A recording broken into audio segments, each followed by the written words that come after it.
guys, I'm Theo. This is the group project for the EVR 1001 class. I'm here with Guy Fortune. He's the Executive Director of the Historic Virginia Beach Key. We're going to be talking today just about kind of the history of the park, some of the environmental issues or challenges that the park may face, and maybe talk a little bit about Ultra Music Festival, how that impacts the park as well.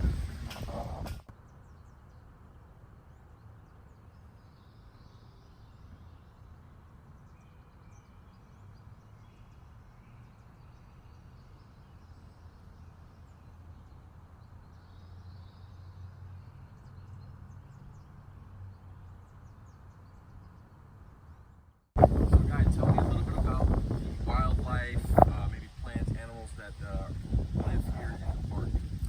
Now, it's an exciting spot. We've got over 100 species of birds and really countless sea creatures. And this is a nice explanation of kind of a coastal dune. And part of what we did here was reestablish a natural environment. And we're a turtle nesting beach. So turtle nesting season starts May 1 and runs through Halloween, October 31st. We have dozens of nests along the shore. There are even American crocodiles here on this property. So what people don't understand, very different than gators. Right. They're very docile, very calm, and they're federally protected. So we can't move them.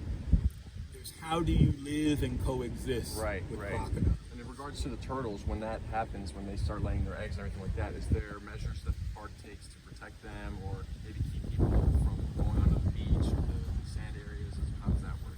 Yes, we do. They dig their nest 2 to 3 feet down, so we patrol the beaches and make sure people don't put umbrellas into the sand. Right.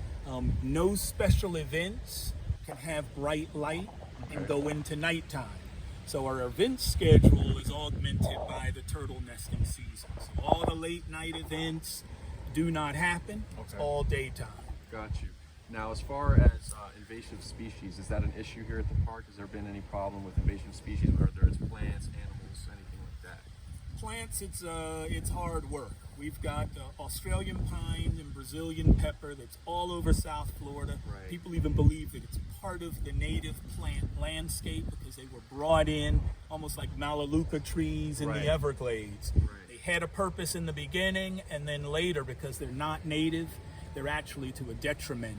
And so when you talk about invasive species, that really means they grow far faster than native plants. They blot out everything. Right. And Brazilian pepper does that.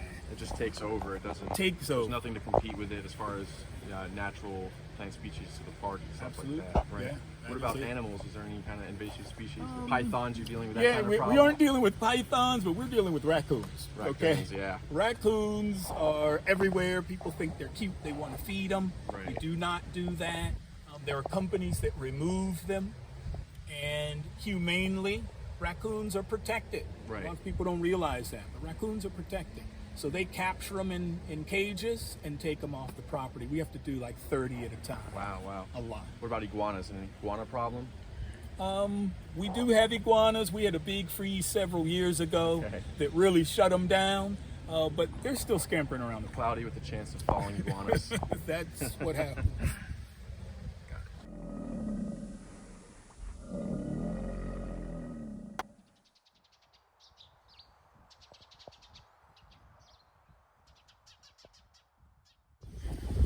So Guy, tell me a little bit about the beach, like maybe some things like sea level rise, things that you guys are dealing with here at the park as it pertains to the beach and stuff like that. Sure, we're in a unique spot, the historic Virginia Key Beach. We are, and many people may not know this, but sea level rise is happening at different speeds around the globe. And Miami is one of the locations that has higher levels than some other places.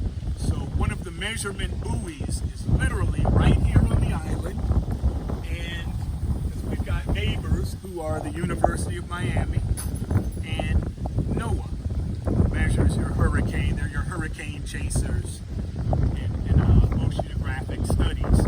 And so we have lost dozens of feet of shoreline. And sea level rise is very interesting because really what happens is water has a harder time going back into the ground after the rain. So when you have a rain event, it's not all about flooding all the time.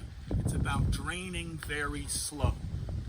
And us being right here, the water table is less than 2.5 feet down. So when you think of it that way and think that we're living on a sponge, and the sponge is wet, the water can't go anywhere. Right. And then on the ocean, a lot of erosion. So you lose shoreline. Even though the level goes back to normal, when it's high, it's higher. And then we lose a whole lot, and then it goes back. And it's just taking out the beach fast. And you'll see some examples of that in the back.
This is an area where, in some of our work with Fairchild Tropical Gardens, they come out and introduce native plants, different species, and see how they react.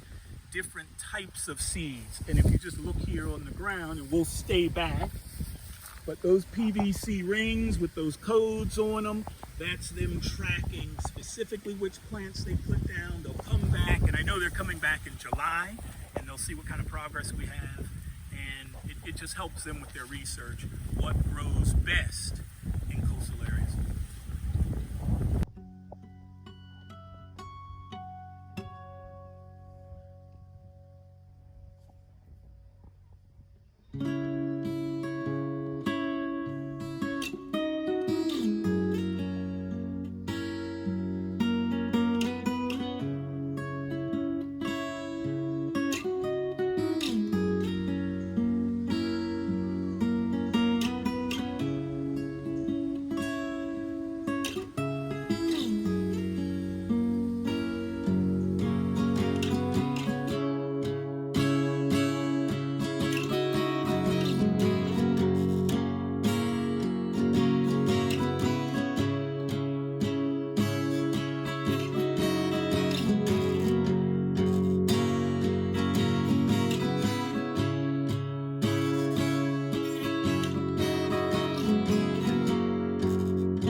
As we were walking, I saw that you had wooden beams in the ocean.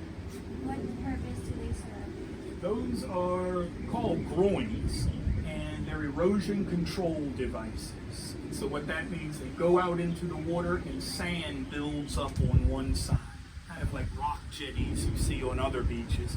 It's to capture sand. That was the old form of saving shorelines. It was through sand collecting at jetties. The new version of that is coastal dunes. The plant's roots hold the sand. So that's an old version that was installed here by the Army Corps of Engineers over a dozen years ago. really for historical reference. Today they don't even work at all. You might have noticed how the water was back behind them and they're just floating out in space.